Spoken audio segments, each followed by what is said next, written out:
여러분은 중국이라는 나라를 떠올리면 뭐가 먼저 생각나시나요? 아마 공산당, 시진핑, 제조업, 미국과의 패권 경쟁 같은 것들이 떠오를 겁니다. 그런데 사실 중국을 제대로 이해하려면 우리가 먼저 하나를 알아야 합니다. 중국은 스스로를 단순한 국가라고 생각하지 않는다는 겁니다. 중국은 자기 자신을 하나의 문명이라고 생각합니다.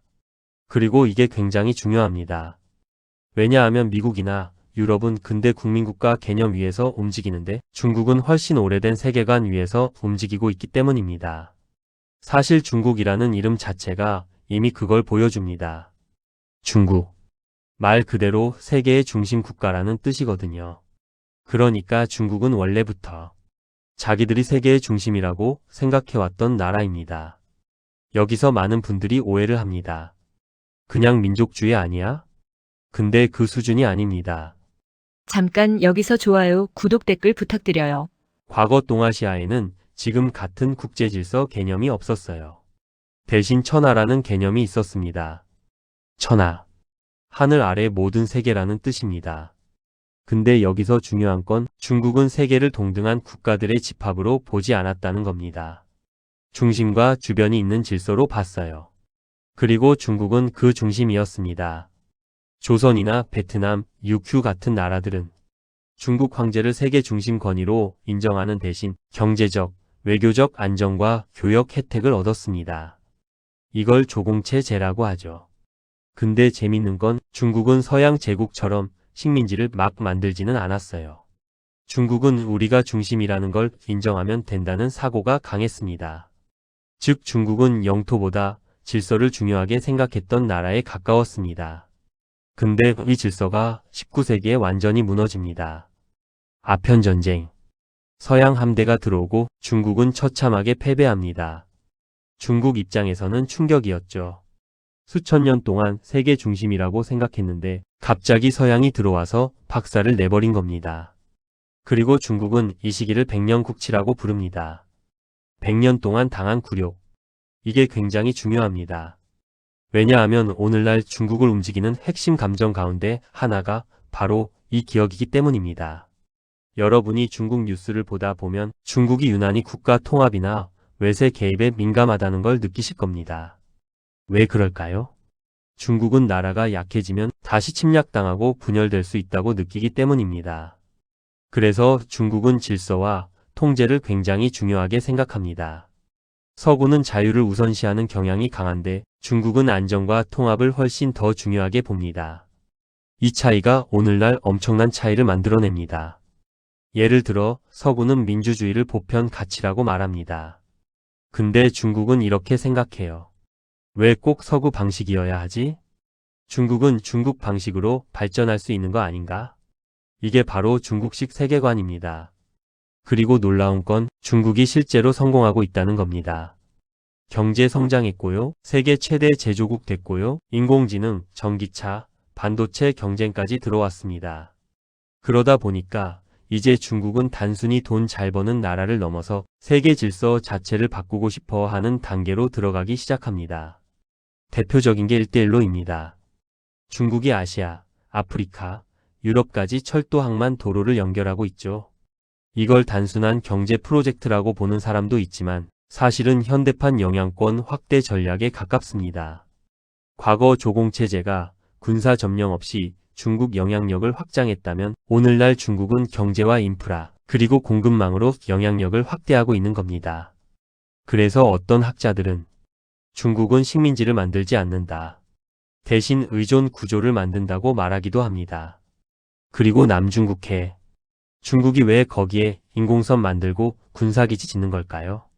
단순한 영토 욕심 때문만이 아닙니다. 중국은 원래 대륙 국가였는데 이제는 해양 패권까지 원하기 시작한 겁니다. 왜냐하면 현대 세계 패권은 결국 바다를 지배하는 나라가 가져갔거든요. 영국도 그랬고 미국도 그랬습니다. 그리고 지금 중국이 바다로 나오고 있는 겁니다.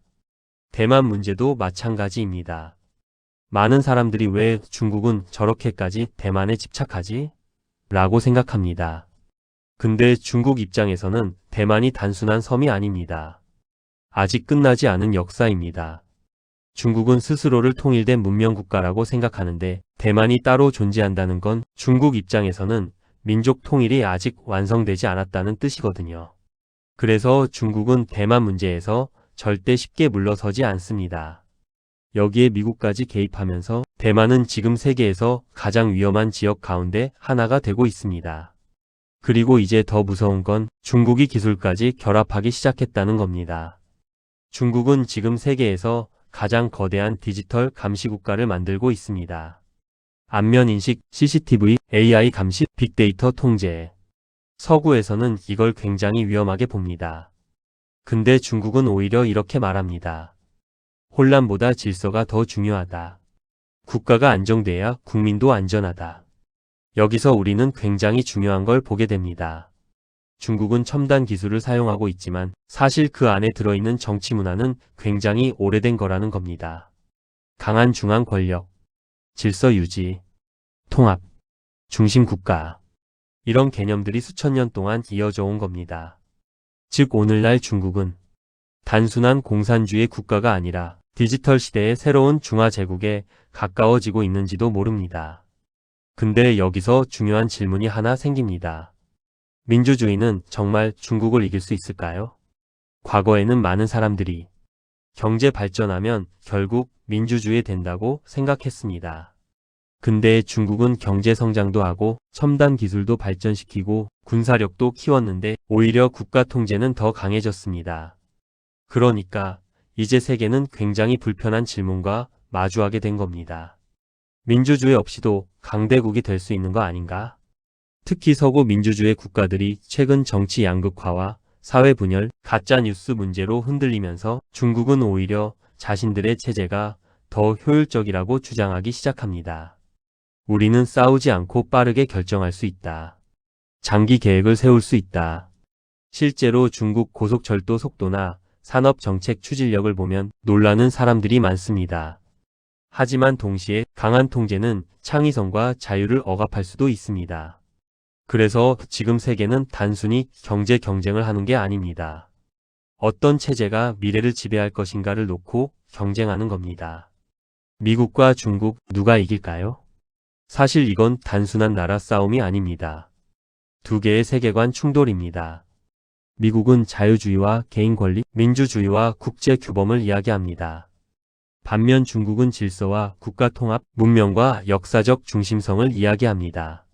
미국은 보편적 세계를 말하고 중국은 문명 중심 세계를 말합니다. 그리고 지금 세계는 이 두 질서가 정면 충돌하는 시대 속으로 들어가고 있습니다. 그럼 마지막으로 우리 한국은 어디에 있어야 할까요? 이게 가장 어려운 문제입니다. 경제는 중국과 연결돼 있고 안보는 미국과 연결돼 있습니다. 근데 더 중요한 건 우리가 어떤 가치를 선택할 것인가입니다. 한국은 단순히 강대국 사이에 끼인 나라가 아닙니다. 우리는 민주화도 했고 경제 성장도 했고 세계적인 문화 영향력까지 가진 나라가 됐습니다. 이제는 단순히 누구 편인가 보다 우리가 어떤 나라가 되고 싶은가가 훨씬 중요해지고 있습니다. 왜냐하면 21세기는 지금 하나의 세계가 아니라 여러 문명이 다시 충돌하는 시대로 들어가고 있기 때문입니다. 그리고 중국은 지금 그 오래된 중심으로 다시 돌아가려 하고 있습니다. 감사합니다. 좋아요, 구독, 댓글 부탁드려요.